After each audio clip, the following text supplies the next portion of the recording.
Hey there everyone, this is Team Roar Leader Delta, and as we know, YCS Chicago is right around the corner. The meta is practically set in stone already, being Sky Striker and Altergeist, seeing as how neither deck got hit at all in the recent ban list.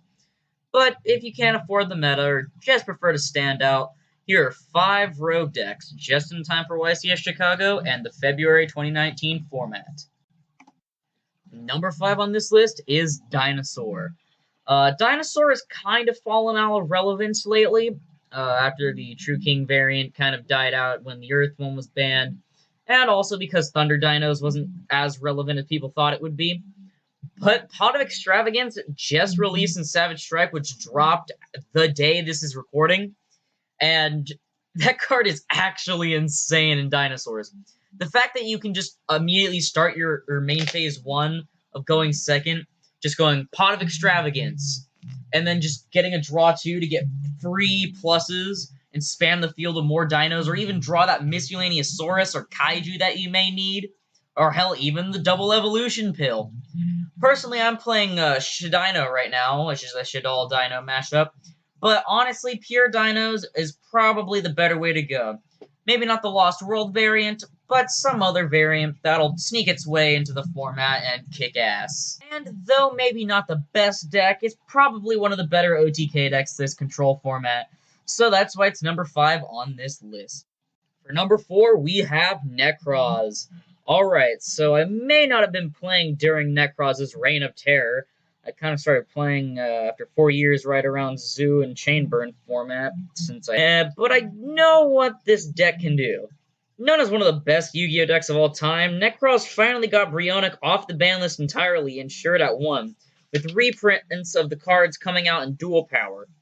With that said, you can definitely expect to see them at Chicago, and if there's enough players, maybe even get 1 or 2 of the top cuts in the entire event. It'll be especially good against stuff like Altergeist, who can basically just lose the match by getting a Triss dropped on them. So, Necrosis players, dust off your decks because it's go time. Number 3 on this list will have to go to Zombie.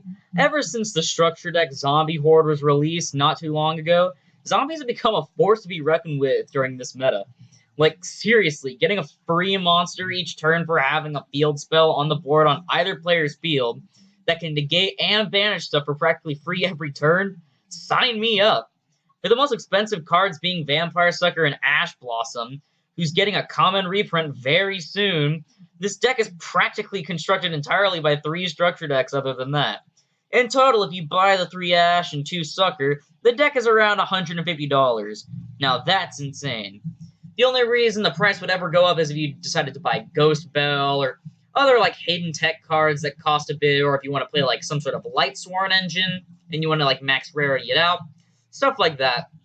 Otherwise, the deck is extremely affordable and really powerful. In fact, I considered playing Zombies this format myself, but I just don't have all the cards that I need, and I wouldn't like to make my friend let me borrow his.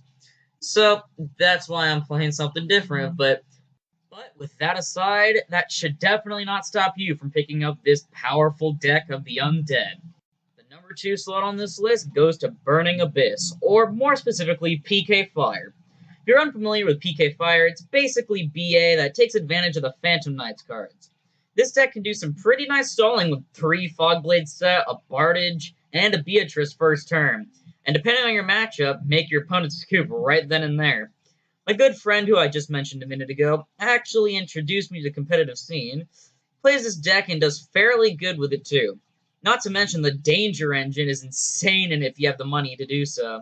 And with Psychic Wheeler coming out in Savage Strike, which, as I said, just dropped today, you're pretty set with this deck. There is no way you're not hitting that Dante out first turn. As long as you win the die roll, or even if you don't because of its Boral sorting abilities, or just any general link spam capabilities, you're good. Before I get to the number 1 slot, I want to go over 2 honorable mentions. The first one being Paleozoic. Though Altergeist is obviously the better trap deck, Paleo's still pretty powerful. They have some of the best Xyz monsters in the game, Anomalakaris being a masterpiece guaranteed to be unaffected by monster effects, and Totally Awesome being a free summon and negate. However, they don't have quite enough swarming and disruption, and die quickly to evenly match. But that doesn't mean you should sleep on it, and definitely pick this one up if you're looking for a cheap stall deck, especially since the format is pretty slow. Next honorable mention is Prank Kids. I love Prank Kids, and I played the deck on Yu-Gi-Oh! Pro long before its initial release. In fact, I wanted to be the one who made it good. Then YCS Milan happened, and we can't have nice things over here on Team Aurora, can we? Anyway, Prank Kids are a really good combo deck with a really strong Sky Striker matchup, and can make totally awesome just like Paleos. Maybe not as consistently, but still can make it if it needs to go first. But with so many negates, Altergeist practically curb stomps the deck and leaves it in a really bad spot this meta, only being able to take out about half of the best 2 decks. All of this aside, both decks are still good and should still be acknowledged as such, and definitely don't sleep on Paleo or Prank Kids. And now for the moment you've all been waiting for, the time this entire video has led up to. Number 1 on this list goes to Orcas. Orcas is absolutely nuts, and with even more support and Savage Strike are only getting even better. Being able to blow things up with Topologic Bomber Dragon casually, or Quick Effect Gorgonic Guardian your opponent's board with the help of Orcustrion and their field spell, Orchestrated Babel I think it's called, this deck can quickly wipe out the competition, no matter what it's facing. Surprisingly, all the stuff is really cheap, so please try and get this deck while you still can. You can either use Orcas for control or OTK, and with all this massive variety of World Legacy support on its side, it's really hard to stop it when it gets going, or even find out what the correct thing to hand trap is. Orcas is overall a really good strategy, and I highly recommend you pick it up while it's still cheap. That about does it for this video on the top 5 rogue decks of this format. Please tell me what you thought about this video, or if you have some of your own ideas, in the comments below. Also, if you could leave a like and maybe subscribe to the channel for more awesome content like this, please do so, because we're really desperate over here at Team Aurora. Also, if I could also beg a bit more, please check out my main channel, Delta PJ. Link will be in the description below. I do gaming videos and occasional vlogs on there, so basically a bunch of shitty stuff. Anyways, that does it for this, and I'll see you in the next one. This is Team Aurora Leader Delta, signing off.